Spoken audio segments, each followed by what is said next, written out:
الرحمن الرحیم۔ میں بریگیڈیئر عطاء اللہ خان ہوں۔ آج پوری قوم کے سامنے اس امپورٹڈ گورنمنٹ نے جو امپورٹڈ فیصلہ الیکشن کمیشن کی تھرو عمران خان کے خلاف دیا ہے،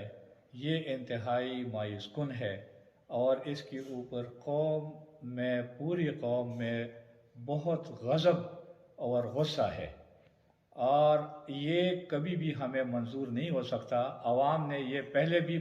مسترد کر دیا تھا، اب بھی مسترد کر رہے ہیں، اور انشاءاللہ یہ عدالتوں سے بھی یہ عوامی فیصلہ ابھی آئے گا، اور عوام جس چیز کو مسترد کرتے ہیں انشاءاللہ العزیز ہماری عدالتیں بھی اسی چیز کو مسترد کریں گے۔ ہمارے لیڈر کے اوپر کوئی اس قسم کی کبھی بھی کوئی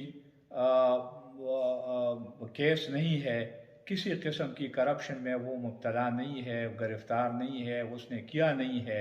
اور انشاءاللہ آئندہ بھی اسی طرح ہوگا کہ وہ اس ملک کی اس قوم کے لیے خدمت کے لیے نکلا ہے، اور انشاءاللہ العزیز آپ دیکھیں گے کہ یہی بندہ ہے جو اس ملک کو اٹھا سکتا ہے، اور اس میں جتنی بھی قوتیں انوالو ہے اس فیصلے میں انشاءاللہ ان سب کو منہ کی کھانی پڑے گی، اور اللہ پاک ان سب کا حساب لے گا، اور انشاءاللہ اس دنیا میں بھی اور آخرت میں بھی۔ اور ہماری دعا ہے کہ اللہ پاک ہمارے لیڈر کو ہر قدم پہ کامیاب رکھے اور کامرانی اس کو دے دے، اور اس کو موقع دے دے کہ اس قوم ملک کی وہ مزید جس طرح پہلے بے لوث خدمت کی ہے، اب بھی ایک اور موقع ان کو جو ہے نا وہ اللہ پاک دے گا انشاءاللہ، اور یہ ملک قوم کی خدمت کرے گا۔ عمران خان زندہ باد، پاکستان پائندہ باد۔